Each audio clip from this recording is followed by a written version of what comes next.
Hello, everyone. Welcome to our panel discussion, How to Pitch Games to Publishers and VCs. My name is Katerina Burbela.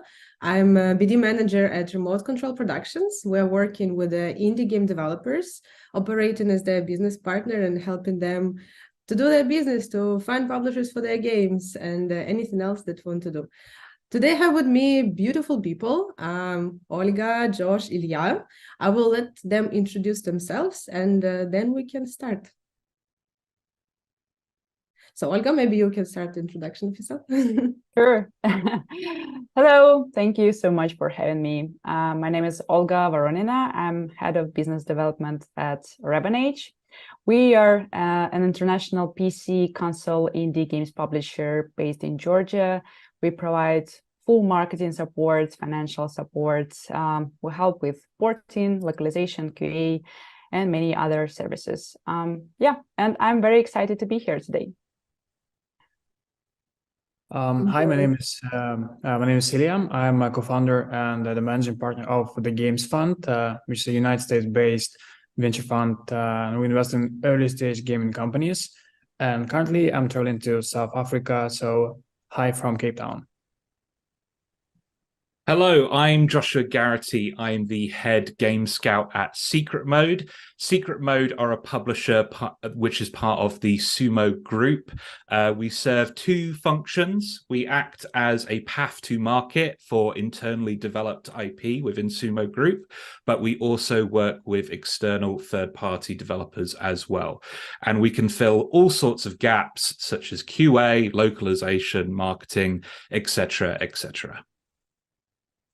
Thank you very much, everyone, for introducing yourselves. I know you've already quite some time. Very happy to be moderating this panel today. Ilya from Upside Down. I hope it will not bother our discussion.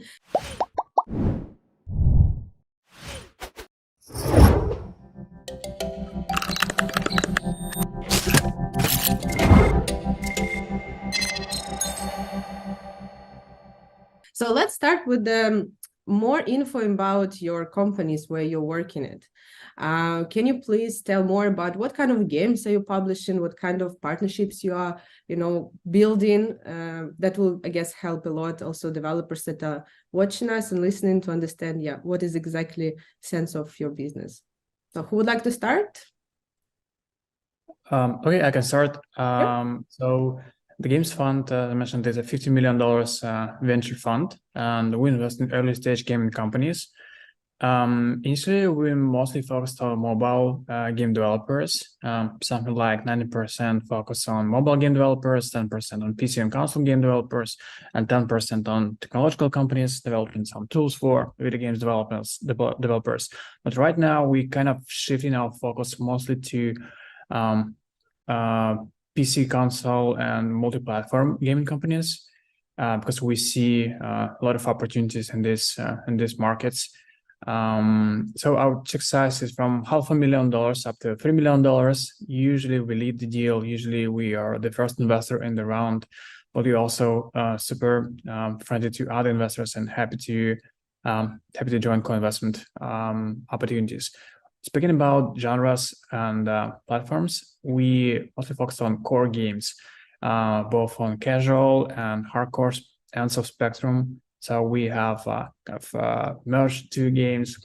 We have sure games, real-time strategies, forex strategies, sandbox, action, MMOs, and games like that. And we don't invest in Web3, hyper-casual, adult games, kids games, and VR, AR, but anything you could consider as a core game. It's our primary focus. Very cool. Thank you very much, Ilya. Maybe then Josh can add about Secret Mode. Yeah, so primarily Secret Mode are looking at premium console PC titles. We've only been around for a short while, just over a year and a half. And I feel like we're still kind of we're evolving, right? We're changing up our strategy month by month, but we have a few guiding lights that help focus in on a few spaces we want to be in. So what we call it is like the 4 pillars of our business. The first pillar is wholesome games. So recently we launched A Little to the Left, which I feel like is a great example of that space. The main reason for leaning into that is like it's a new emerging audience, but it's also an area that we've got success in. Like A Little to the Left was a big hit. We're building a community around that genre and that space. Why not lean into it? Why not sign more games in that space and build that community out further? We're interested in narrative titles. So that's deliberately quite vague. We're not just after like stuff that's like Firewatch or Gone Home. We'd be happy to take a look at more systemically driven narrative games like a Disco Elysium, but we care about narrative as a team.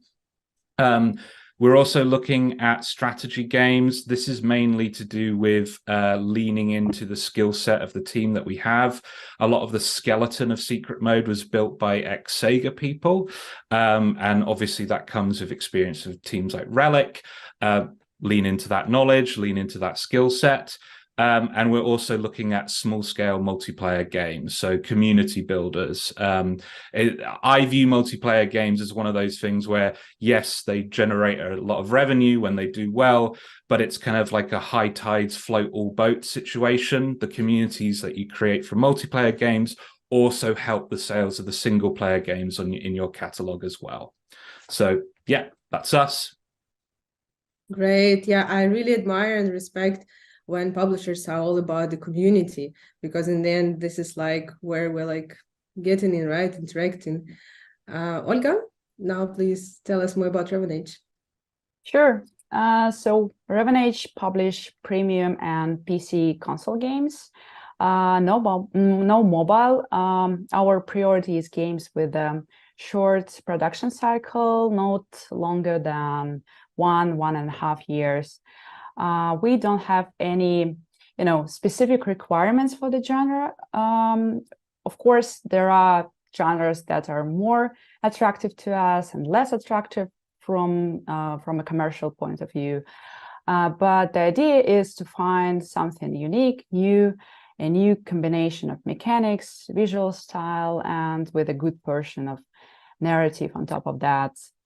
And when we just, decided to start this business, we agreed that we will publish the only games that we would love to buy and play ourselves. And it was an important thing for us. That's like every team member sees the potential in the product. We've built even like our processes based on this idea and around this idea. We have a dedicated team of 5 people that test the game first. And if they show the green lights to the rest of the team, all 45 people from our team should test the game and provide the feedback. We have very diverse team and every opinion matters. And when we playtest any product, we check their reviews from those team members who usually don't play the games of such genre, for example. And usually there are people in our team who are, the huge fans of the most famous games in these genres. So it gives us an opportunity to collect all these pros and cons and make a decision on that. So, yeah. Thank you very much for describing your companies, and also thanks for sharing the process, your vision. I think it's super important to know, especially for your future or existing partners. Of course, existing probably know that already, but for the future, definitely. And again, we respect and really admire this kind of attitude. As our today's panel is about pitching games, basically, to you, let's establish that, first of all, it's quite important to have a pitch. Did you ever have experience signing any game without pitch? Did it ever happen in your career? No, obviously. No. So, because I heard this amazing stories, I know, I've seen this game without any pitch and signed it immediately. But as I also assumed, that's rather rare case. So let's go then to the perfect pitch. What are like must-haves for the perfect pitch, or at least even not perfect, but just as a standard? Can I start? Yes, please, Olga, please start. So so first and foremost, you should have a playable build, demo, vertical slice, whatever. Otherwise, we will suspend the communication until the moment you have something playable. And put in your demo the content that you feel will represent the idea behind the project and can show the whole potential. And it depends on the genre, but in general, we want to see a game core loop. And if, for example, the game focus is on variety of boss fights, we want to check 2-3 boss fights. You can also use like white boxes to make them. But we want to see that they are really different. Also, if we're talking about card game, for example, or any kind of game where variability is implied, it's important to show that, and to show that you have different card decks, for example, or something like that. As for the pitch itself, you should put the short description of the game, obviously some screenshots, playable video, like gameplay video, USPs, games that you reference to, budget, timeline, team intro, your ask. I'm sure that other experts will talk more about all these, but I want to highlight some things that really matters to me, at least. So I prefer pitch decks that contains the basic info about the game, and when developers provide a separate detailed game design document with all those descriptions of all those awesome things that you're going to implement in the game. Because don't forget to check who is like the person that you're going to pitch to.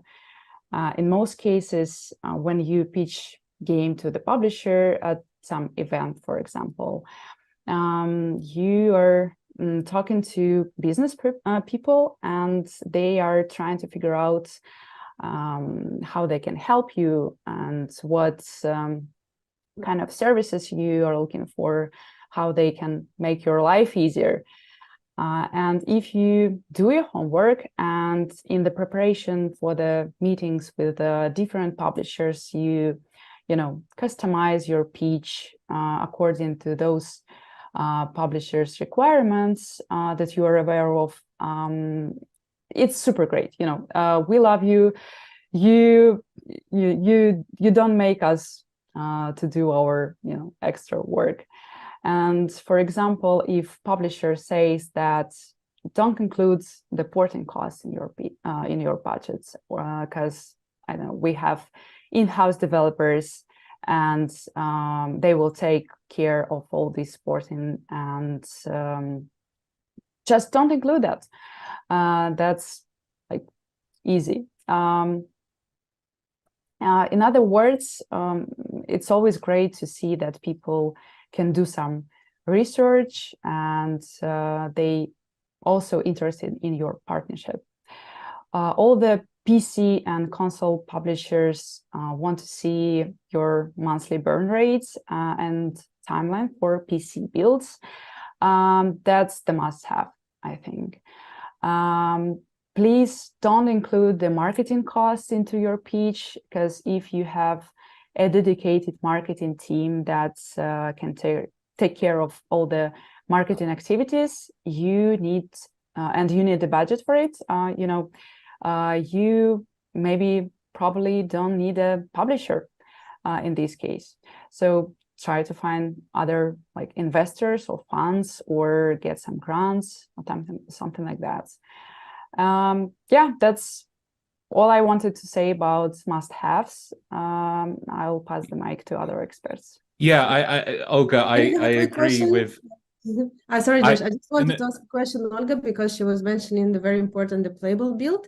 And me as working with the developers, also very interesting to know. So yeah, and you all were saying, yeah, please, we need playable. What if developer has already relevant experience and they've developed the game in a similar genre and was even not one game, but several, and it was quite successful, would you consider then paper pitch? We're thinking on the same lines, Katerina, because I was about to expand on that. Like, yeah, I do think the experience of the team that's pitching to me does matter in that conversation, right? If I'm talking to a first-time dev, and I want to see more evidence, right? I want to see a prototype. I want to see an art deck. I want to see everything that Olga listed. But if I'm talking to somebody who has a few games out there already in the wild, they've proven commercial success, I may be more willing to entertain a paper pitch. I'm maybe more willing to go with something on concept alone. But you have to be realistic with yourself about your chances of getting through.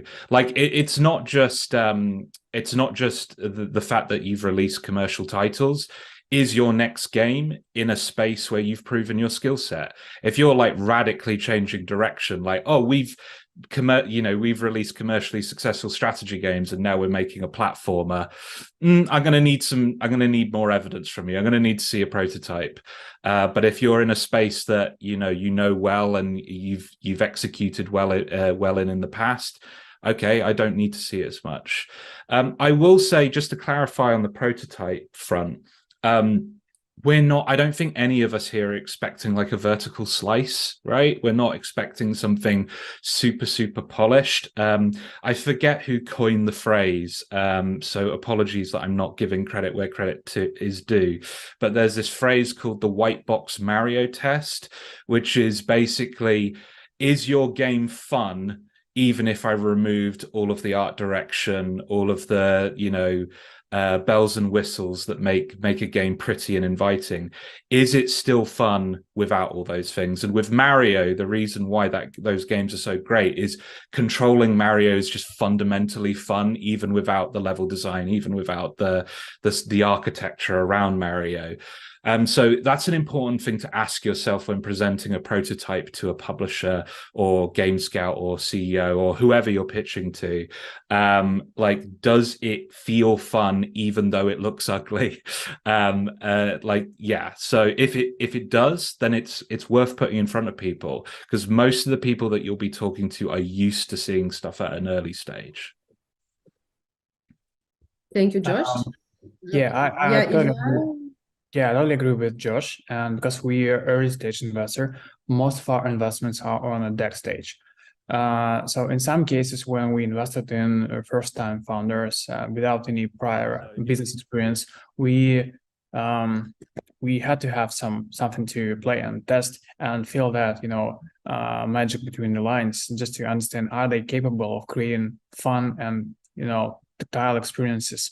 Because it's really important. But we prefer to test way before the demo or vertical slice, mostly based on founders' vision and their market research.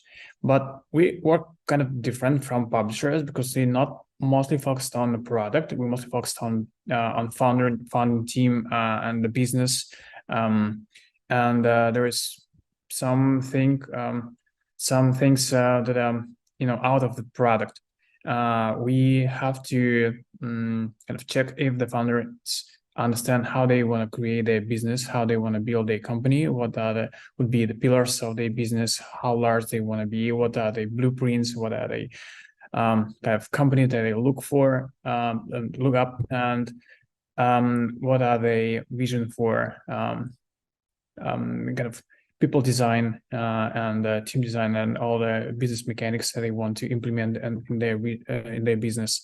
And the product vision is actually just a confirmation of their, that they attached to the reality, and we're in line with our vision in the long term. Because we don't, focus too much on a single game.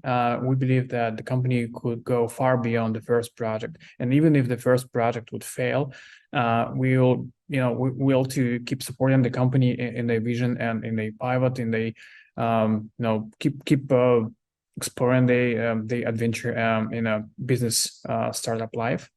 So we just have to understand that there's no, like when we're checking the project, we just have to understand that there is no fundamental misalignment in our vision, what kind of games the company should create and how to pick the right concept and the right reasoning why the market would need that kind of game.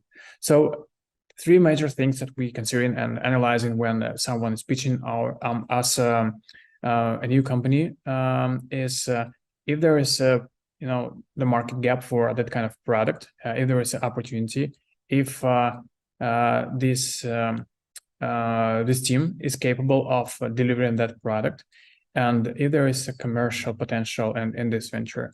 And the third thing could be proven by some assumptions and calculations by the founding team if they created did some market research and has some kind of rational and thesis why the company should create that kind of game. And we understand and believe in that vision. That could be really, really supportive for our decision. Great, thank you very much, Ilya. I guess, yeah, for you, it's definitely, I guess, a bit more important about like the future of the company and vision. Also, I wanted to ask you about some kind of structure of the pitch. So you mentioned that you'd like to have a basic description of the game, right? I guess it will be very useful and insightful for our developers to know what kind of structure do you expect to see in the pitch deck. Yeah, and there was a question from YouTube, I guess. So how long the pitch should be? So we could also touch this question. So I believe that it should be a short pitch presentation, and the main purpose of the pitch deck is just to grab attention of your potential partner and for kind of motivate them to go for a call with you and kind of keep exploring this opportunity further. And then there will be opportunity for you to really explain your vision and provide all the details. So don't create enormous, monstrous pitch decks in like 50 pages. Nobody would read them. And if you would see like 50-page pitch deck, it's most likely that we will skip this pitch deck. I prefer something short and kind of intense. I believe that any idea could be explained in like 10 slides. Like what kind of company you want to build, what kind of product you build, why the market needs that product, what the team looks like, what the budget looks like. And in current market condition, it's also important to kind of present your vision, how you're about to hack the marketing, because straightforward user acquisition doesn't work anymore. So we have to have some guerrilla marketing strategy, how you're about to market and kind of distribute your game. And do you have any plan for that? I think it's not the case for publishers, because that's the kind of field of work, how they will do that. But we're not the publisher, and we actually want companies to be 100% independent and self-sufficient. So they have to have internal marketing units if they want to raise money from the games fund. And they have to have a strategy. At least they have to have a general understanding of what they would need to be able to deliver their product to the audience, because that's a real struggle nowadays. And then the crucial part of the pitch deck is an ask. So in some cases, we receive pitches and they're just describing the team, describing the product, and that's it. So they didn't ask us anything. And because you are kind of selling something, you sell the idea. So you have to offer, you have to have the general idea what you're looking for and what you're ready to give in exchange for the funding.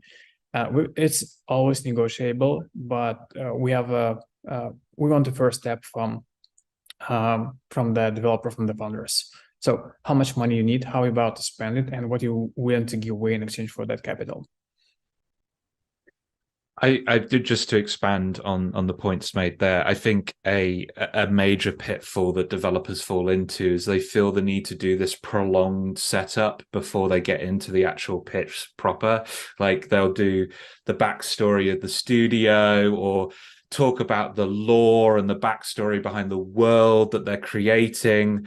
Just don't bury the lead. Just if you've got a cool mechanic, if you've got a cool art style, put that front and center straight away, because the truth is, the three of us on this panel, we see a lot of pitches all of the time, and you have minutes, not even minutes, sometimes seconds to make a good first impression. And if you bury the lead, if you belabor the point, if you take too long to get to what's exciting about your game, you've already lost the pitch. Like a bit, the lore point is a big one for me. Like I trust you that your storytelling's amazing. I trust you that your world building is amazing. Sell me on that later down the line. Like once I'm in the door, once you know that I'm interested, then you can give me the Bible about all these characters and these amazing places that you're going to show me. But for the time being, in an initial pitch, sell me it in 2 sentences. Sell me the world that you're creating in 2 sentences max. Like you can't spend too long on that stuff. Olga, can you please also add something from your side about the structure with the pitch deck? Well, I think my colleagues already said enough about the structure, because nothing to add here. So we also don't like the books, Bibles, all those things that they call pitch decks. I prefer very structured info, and I would love to, see some videos and screenshots and play the game instead of like reading all these, because we have a dedicated guys who are in charge of all these reviews, and they will spend their time on reading all these. For the first impression, you just need to, talk in bullet points. So totally agree. Just a few words, a few additional words, if you don't mind. So about the kind of timeline for the pitch, our usual call is 1 hour long, and at first part we present in the fund and how do we work with our portfolio companies, what we're looking for, what we can offer. It takes around 10 to 15 minutes. Then there is about 20-25 minutes long pitch from the company, and then we ask each other some questions. So I suggest that you will construct your pitch to be like 20-25 minutes long, and that'll be comfortable timing, and leave enough free time for questions from your potential partner. And we also have an example of in our opinion, perfect pitch deck. You can find it on our website at gamesfund.vc, in a section of materials. There's a kind of example deck of 10 pages. And that's exactly what we're looking for. It's not, the only option, but it's just in, the base, the template that you could use as a reference when you're pitching someone your company. Well, that's super great that you have such a deck. Actually, I wanted to ask if you have this exemplary deck or like materials anywhere. Like some publishers are posting, for example, their contracts, publishing contracts as an example. You did the same with the deck. Yep. And you started to talk about what you don't like. So then let's go through some red flags, because of course we all know how to do like super cool, like beautiful, etc. In a lot, like as you said, Bibles and all these long decks. What are like super red flags that please no? I'll jump in.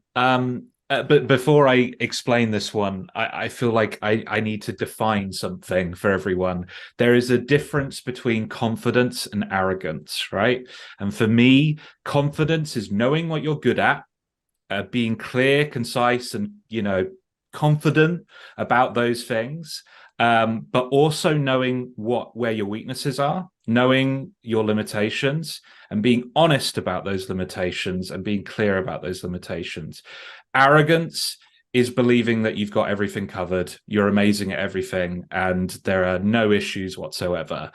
So my big red flag is developers who overpromise and believe they have everything covered and there's no flaws or potential risks in their projects whatsoever. Everything is going to go perfect. No, it won't. Every development project has roadblocks. Every development project hits a wall. You know, it's gonna happen. Something is going to explode. Something is going to be a risk, right? So I would rather you go into a pitch. I ask you about an area that you're not so confident in. I would rather a developer go, you know what? We don't have the skill set internally to deal with this. We were hoping that the publisher could provide that knowledge, either internally within the publisher or find a third party to help us out with that, because it's an area that we know that we're weak in. Great. Thank you for being honest with me.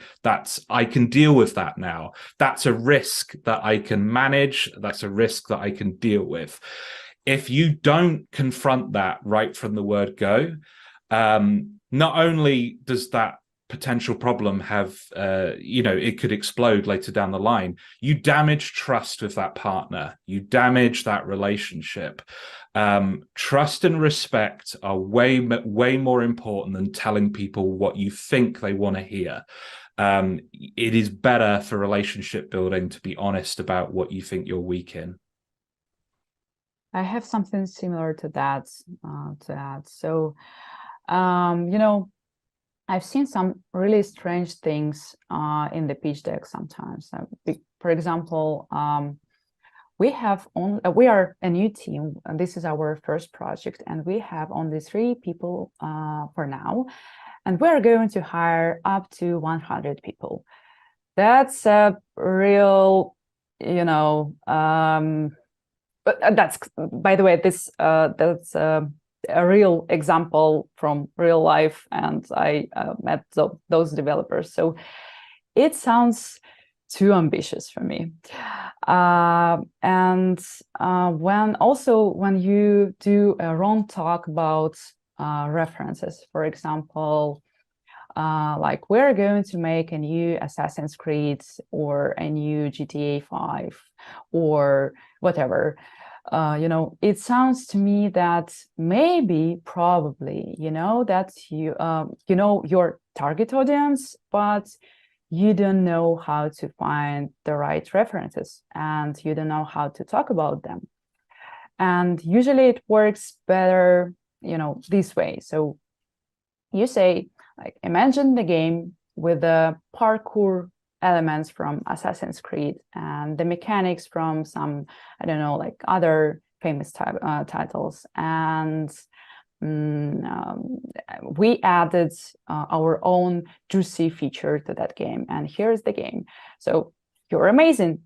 That's so easy to do that. But sometimes we really see a lot of pitch decks that even don't match their references. So also, I think that's all that I wanted to say about the red flags. Ilya? We have I have a few red flags in my mind. So the first one would be if potential partners, if gaming startup founders, they want to get rich in process of building the company, not not focused on the actual result or on the outcome of the business efforts. So if I see that founding team has enormous compensation level, so really huge kind of enterprise level salaries, that's a bad sign for me. And I think that gaming startups, especially in these times, have to be scrappy, have to squeeze and use properly every dollar that they will raise. and put all the money, all the resources in development, not in a fancy life of the founding team. So that would not be a deal breaker for us, especially if there is some hard reasons why there should be some this level of compensation for a founding team. But that's something that we also pay attention to.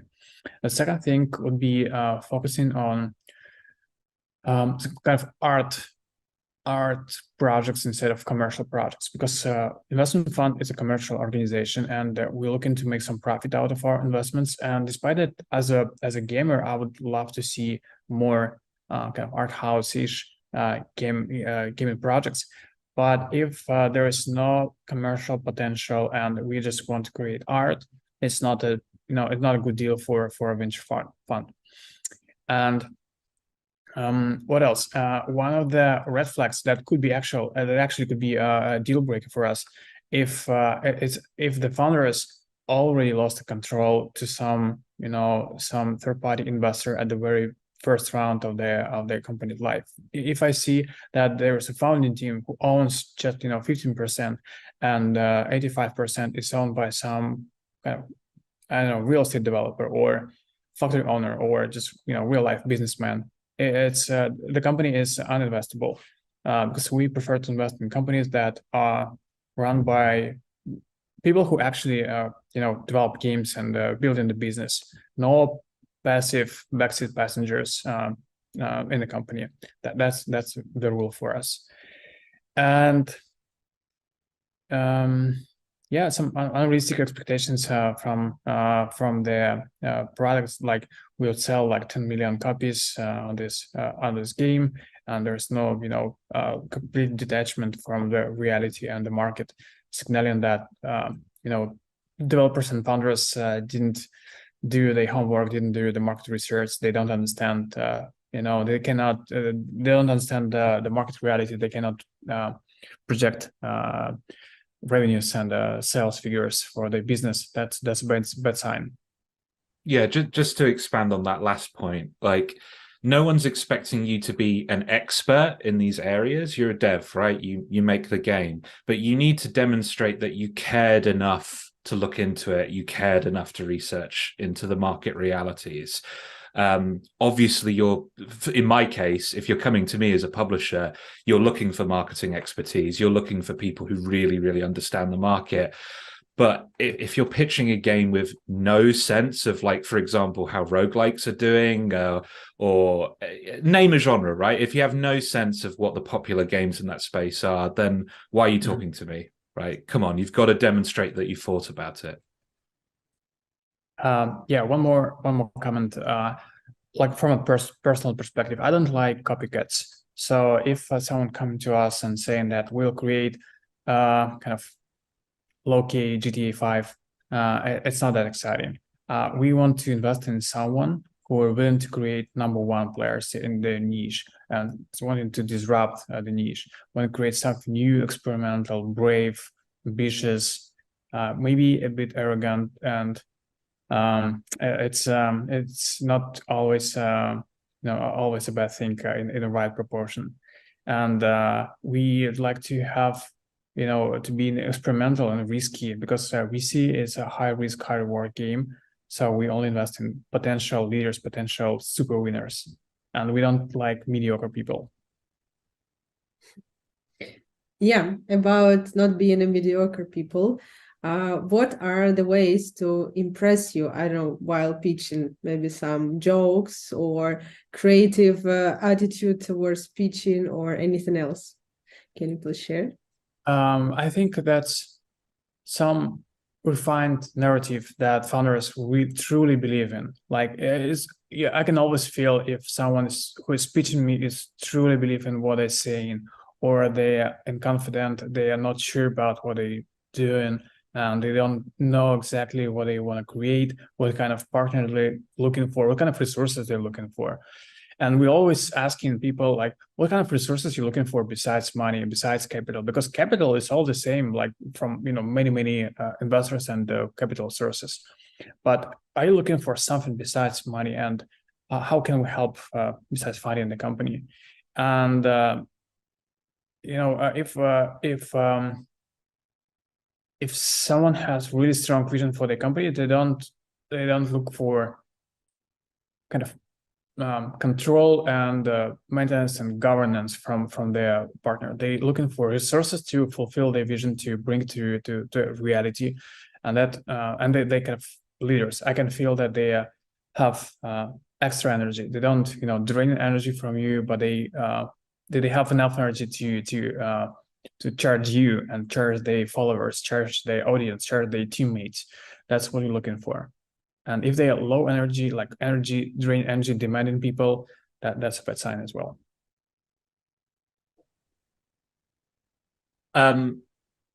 So a couple of things for me. I always find the pitches that go best are the ones where the developers can turn it into more of a back and forth, more of a conversation, rather than them just like presenting it very dryly. It demonstrates a few things. It demonstrates that you're really passionate about it to the person you're talking to, that you're willing to riff with them, you're willing to kind of go down, and maybe a different avenue than what was planned. But it also demonstrates that you really, really know the pitch. You really, really know the game in a way that you're comfortable with it. And you don't need to, because the worst thing for me is when a developer is just reading off the slides, right? Just reading text off the slides. It's like, you should know this. This should be in here. Like, you shouldn't be using your pitch deck as a crutch to lean on. Another thing is that I really appreciate is when developers find unique solutions to prototyping based on whatever genre they're in. So this is maybe not super unique for the genre, but I just always appreciate it when I see it. When folks are making strategy and management games, especially turn-based strategy games, it's not always realistic to demonstrate the depth and scope of those kind of games in an early prototype, just because of the man hours involved, just because of how much effort is involved in getting everything in there. But they'll make paper prototypes, so they'll create little like paper figurines and a paper board to kind of demonstrate, like, here are the rules of the game, let's play a few rounds just as like a board game. It demonstrates a few things. Well, first of all, like, I get to see the depth, I get to see the full scope of the loop that is maybe not possible in a digital version of the game. But also they're prioritizing the right things there, right? Like they're able to iterate, they're able to abandon things and get rid of things that aren't working in paper form, that would just be mortifying if you suddenly told someone we're getting rid of this section of the game, if they put all that effort in to the digital version. So I like that. That's one example, but any kind of example of creative solutions to prototyping ideas that doesn't involve you spending a lot of capital to get there. That's cool. I didn't hear ever about this, like paper figurines. That's really very unique approach. Olga, do you have something like this in your experience? Yes, actually, we got a physical board game for one of like the games that we wanted to publish. So that was really nice. And well, being nice and funny during the meetings like usually works. But sometimes I really appreciate when developers prepare their pitches specifically for our meeting. They customize their pitches, and when I see just a pure thing, our logo or the phrase that says that Ravenage and the name of the team, it just makes me happy. I just feel that they just did some research, they checked our website, they googled something about us, and also I like when the pitch deck is very well structured, when you see all the information that you need, and also about them about the references. Again, references. So when you point out any game that you that inspires you and you want to build your game using some elements from that one, please keep in mind that probably publishers and people that you are talking to don't know the games that you reference to, and try to explain what kind of mechanics you're implementing in the game that you took from that one. Trying to give some more context to your pitch. I think that's really it really matters and help to understand what you're talking about, because we don't have all time in this world to test and play all the games in the world. So it would be really nice to hear and see. So yeah. Yeah, some hooks, I guess, always helps to attract attention. And of course, like when you have it in the game, it's one of the most essential things, right? Does it matter for you if it's online or offline pitch session? I think COVID made some things easier for now, and now you don't have to spend a lot of money for traveling and go to physical events. However, back in the day when we had the physical events, developers had an opportunity to collect all the feedback from players, from publishers. And if, for example, you're a publisher and you're meeting with developers last day of the conference, then you probably are lucky and you will see the build that was improved, and developers implemented the changes, all that feedback that they collected from during the show. And now virtual conferences became very popular, and it gives an opportunity to everyone to join them, and it means that we get a lot of people in the attendance list, and most of them don't care about their profiles, and poor publishers, they have to check like hundreds or even thousands companies that are also attending the show with zero intro. And I'll spend many hours digging in until I find something relevant, and I will Google it. I will Google the websites in order to to find any potential any game that they are creating, but I will not find this information in their profile. It brings a lot of stress, frankly speaking. So my small advice for everybody, fill in your profiles. And also, if you're going to attend some gaming events and want to see the publisher, just send the rough information, what they're going to talk about, like who you are. Like, we are 5-people team from, I don't know, Brazil, developing action adventure game called whatever. At the moment, we have we are at pre-production stage. We need $300K US for the development, and we need marketing support from your side.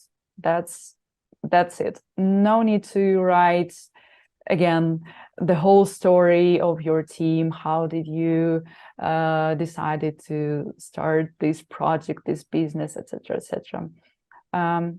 So yeah, that's about the online events. My preference is in person. I completely understand the reason why virtual events became popular. And in some ways they can be more productive. Like I see a greater variety of devs through those virtual events. But like at the end of the day, as somebody who works in biz dev and game scouting, my bread and butter is relationship building and relationship management. And it's much, much harder to do that virtually than it is to do that in the same room as someone. When you pitch to me in person, you're not just getting that meeting, you're getting the conversation pre that meeting, maybe bumping into you in a bar at the hotel afterwards, the casual conversation that really reinforces a relationship and puts you in that person's memory. Whereas a virtual pitch, it's to be frank, it's so easy when you're seeing like 70 odd pitches across an event. It's so easy to forget one or two, even if they were good. Like sometimes, like, oh yeah, that didn't stick out in my mind for some reason. I'll have to circle back to them. Whereas that's much less likely to happen in person, and it can be something as simple as like a change of setting. Like maybe I met this person in a cafe. Maybe I met this person on the show floor. There will be anchors that will, secure you in that person's memory that won't happen if I'm just sitting at a desk. So I think it's in your benefit to meet people in person when you can, when it's possible, and when it's safe to do so. But I've got nothing against online events. I just don't think they're perfect for my line of work. Yeah, I'm a big fan of in-person meetings. I think that they're much more efficient than virtual ones. But I'd say that 95% of our portfolio came to us, and we did all the deals 100% virtually without any in-person meetings.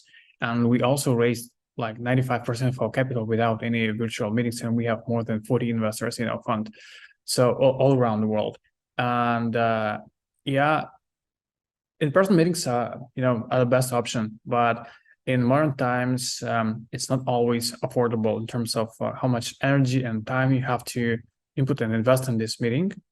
And like we have companies based in UK, Poland, Ukraine, Cyprus, Georgia, and it would be impossible to just fly over. And we're based in States, right? So it would be just simply impossible to meet all the people, all the potential companies in person. But at some point, we have to meet them, maybe at some more advanced stage in our negotiations, maybe even after signing the deal. Maybe in some cases, we met like a year after the deal was signed. For the first time, we met founders in person, and that's still doable. But in personal meeting, you can read the body language. You could feel the energy. Are you a good fit emotionally to the founders? And it's super important, but it's in modern times it's not possible in every case. So we just get used to that and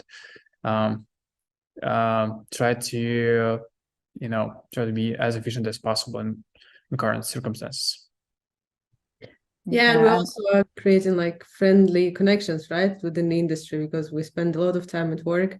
So it's also cool to see each other in person at least once per year. Also online meetings just let you to speed up the process, and from the business perspective, it just let you to sign more projects and just not to spend a lot of time for traveling, all these email mama jamba and etc. So we also signed all of our games just because we met virtually. We met some of our developers in real life, but by the first time they were pitching to us virtually. So yeah. Yeah, I mean, also most of the work will be done then via emails and etc. But I guess the this like personal connection, at least a little bit, also makes a difference. We have a 1 minute, but also we have a question from the audience, and our audience is Lyrica, and she's asking if you ever have received a pitch that you didn't like, but then the devs released the game and it was a commercial success. We did not. No.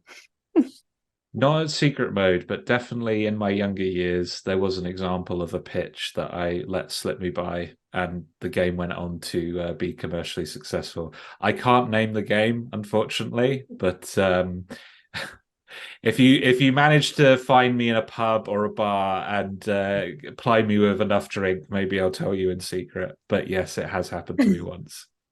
So here why we need to meet in person to get all the secrets.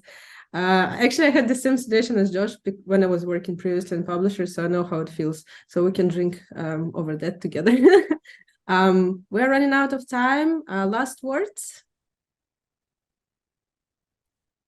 I don't know. Thank you for having us. Don't be afraid to contact multiple publishers, multiple investors, and find out what would be the best fit for your company, for your exact unique situation. And it's never too early to contact any potential partners. We believe in second chances and third chance and 10th chances. So first impression matters. But if there's no luck this time, keep trying, keep in contact, send updates, and eventually we could find the common ground and sign the deal. If there's one thing I'd want everyone listening to this to take away from this conversation, is that passion is everything. Perfection, while appreciated, is maybe a tad overrated. I would rather you care completely and fully about the idea that you're pitching than get every little detail correct. And I can add, if you get a no from the publisher, I think there is a chance to pitch them again your game, and just don't be afraid. Try to get your feedback from the publisher and use this feedback to improve your game. And once you get the product that you think that is ready to show to the publisher, just go for it. Thank you very much. Thank you, everyone, for listening to our panel. Thank you, my dear panelists. It's a great pleasure. And yeah, I hope the rest will enjoy also Game Fest. I guess that's it from us for now. Cheers. Okay. Cheers.